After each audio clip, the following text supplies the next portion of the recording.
ជំរាបសួរពុកម៉ែបងប្អូនទាំងអស់គ្នាដែលនិយមលេងស្នោតយន្តទាំងអស់គ្នានៅខណៈពេលនេះដែរថ្ងៃនេះដែរបងប្រាប់លេខឆុតបានមកទៀតហើយតែមុននឹងឈានដល់វីដេអូសូមពឹងពុកម៉ែបងប្អូនម្នាក់មួយជួយចុច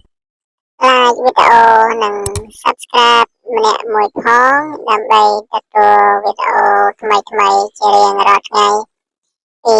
បងខ្ញុំបាទកុំឲ្យខាតពេលយូរចូលស្ដាប់ទាំងអស់គ្នាបងឆ្នោតចេញអី7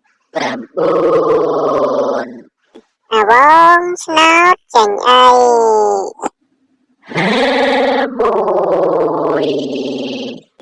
បងឆ្នោតចេញអី